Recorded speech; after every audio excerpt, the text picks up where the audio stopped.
Egg பேஜோ இது வந்து பார்த்திங்கன்னா எல்லாருமே வந்து கடையில் தான் வாங்கி சாப்பிட்ருப்போம். முட்டை மசாலான்னு கூட இதை சொல்லுவோம். ஆனால் வந்து நானுமே வந்து கடையில் தான் வாங்கி சாப்பிட்ருக்கேன். ஃபஸ்ட் டைம் வந்து வீட்டில் செஞ்சு பார்க்கலான்னு ட்ரை பண்ணி பார்த்தா செம்ம டேஸ்ட்டாக இருந்துச்சு. இது எக் பேஜோ எப்படி பண்ணுறதுன்னு பார்க்கலாமா? ஃபஸ்ட்டு வந்து பார்த்திங்கன்னா ஒரு கடாயில் வந்து எண்ணெய் காய வச்சுட்டு வெங்காயத்தை போட்டு நல்லா ப்ரௌன் கலரில் வதக்கி எடுத்துக்கோங்க. வதக்கி எடுத்தோடனே அதை ஒரு பிளேட்டில் மாற்றிக்கோங்க. அதே எண்ணெயிலே என்ன பண்ணுறீங்கன்னா பூண்டு வந்து நல்லா தோல் உரிச்சிட்டு அந்த பூண்டையும் போட்டு நல்லா கோல்டன் ப்ரௌன் கலர் வந்தோடனே அந்த பூண்டையும் போட்டு எடுத்துருங்க. எடுத்தோடனே பார்த்திங்கன்னா இதுக்கு தேவையான எண்ணெயில் போட வேண்டிய பொருள் மட்டும் இது 2 தான். நெக்ஸ்ட்டு வந்து பார்த்திங்கன்னா இதை வந்து அசெம்பிள் பண்ணுறது தான்.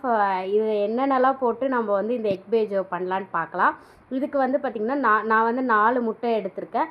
4 முட்டையை பாயில் பண்ணி எடுத்துக்கோங்க. பாயில் பண்ணி எடுத்ததுக்கப்புறம் பார்த்திங்கன்னா இதுக்கு வந்து சில்லி ஃப்ளேக்ஸ் ஆயிலு, அதுக்கப்புறம் பார்த்திங்கன்னா புளி தண்ணி, அதுக்கப்புறம் உப்பு தண்ணி தண்ணியில் வந்து சால்ட்டு போட்டு கொஞ்சமாக கலந்து வச்சுக்கோங்க.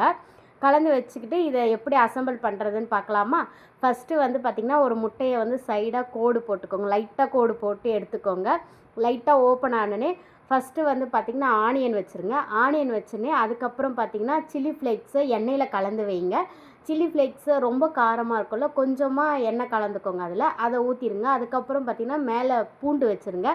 பூண்டு வச்சுட்டு மேலே லைட்டாக புளி தண்ணி, கொஞ்சமாக நம்மளுக்கு உப்பு தேவையான அளவுக்கு உப்பு, இதை வச்சு அசெம்பிள் பண்ணிவிடுங்க. அசெம்பிள் பண்ணிவிட்டு மேலே வந்து கொத்தமல்லி கொஞ்சமாக வைங்க. நான் வந்து கொஞ்சம் அதிகமாகவே வச்சுட்டேன். நீங்கள் வந்து பார்த்திங்கன்னா கொஞ்சமாக வச்சுக்கோங்க. காரம் வேணும்னா அதுக்கேற்ற மாதிரி சில்லி ஃப்ளேக்ஸ் வச்சுட்டு லாஸ்ட்டாக வந்து மேலே ஆனியன் வச்சுருங்க. ஆனியன் வச்சுட்டு அதுக்கப்புறமேட்டு கொத்தமல்லி வைங்க.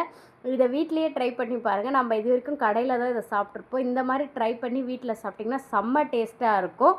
ரொம்பவே ஒரு டேஸ்ட்டான ஒரு ரெசிபி இது வந்து பார்த்திங்கன்னா நம்ம வந்து கடையில் சாப்பிட்றதோட இந்த மாதிரி வீட்டில் செஞ்சு சாப்பிடும்போது இன்னமும் நல்லாயிருக்கும். இந்த மாதிரி இன்ட்ரெஸ்டிங்கான குக்கிங் வீடியோ பார்க்குறதுக்கு நம்ம சேனலை ஃபாலோ பண்ணிக்கோங்க. அதே மாதிரி நம்மளோட யூடியூப் சேனலையும் சப்ஸ்கிரைப் பண்ணிக்கோங்க.